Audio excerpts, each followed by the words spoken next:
This is in reference to Billy's talking points memo from, what was that, Wednesday, July 30th, in reference to our borders being secure.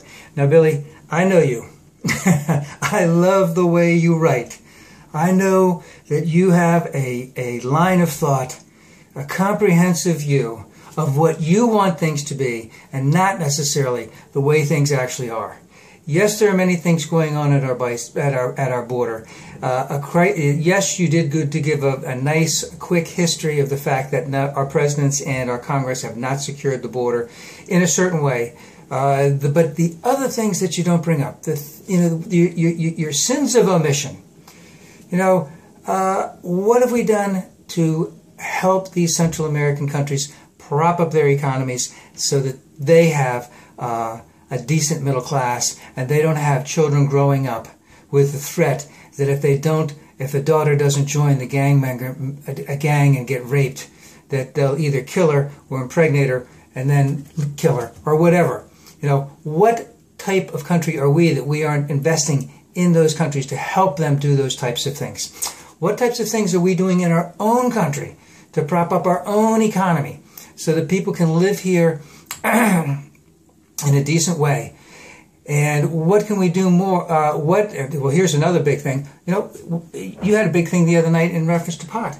Should marijuana be legal? Well, maybe that would help some of the problems at the border, because part of the thing that you're confusing to your audience is the criminal element that's trying to get in here to cause more crime, or that are bringing drugs into this country, and the victims, the refugees who are coming from Central America in fear of their lives, so that they can start their lives over again, so that their children who are teenagers, younger teenagers, aren't murdered by gangs. Those are your sins of omission.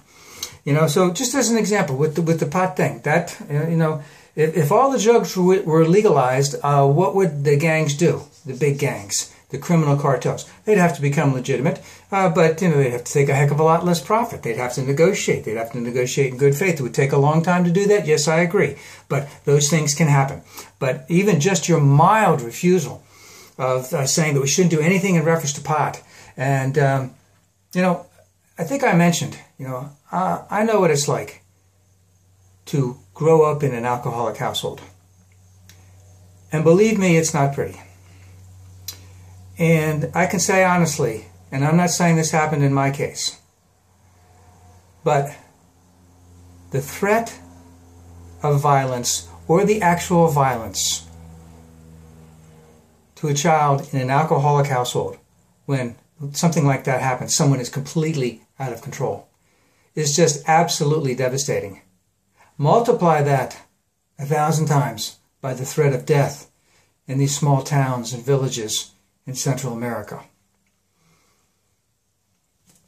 And then you're saying that all these people who are smoking pot, oh God, I'm completely off the subject. But the point is, we should be looking at a whole host of things. Not just securing our border is possibly one of them. Comprehensive immigration reform would solve a lot. But no, none of this has come up. None of this stuff helping prop up our economy more, helping prop up the economy of Central American countries isn't coming up. Possibly eliminating our pot laws, marijuana laws, so that we don't have as much of a criminal element in.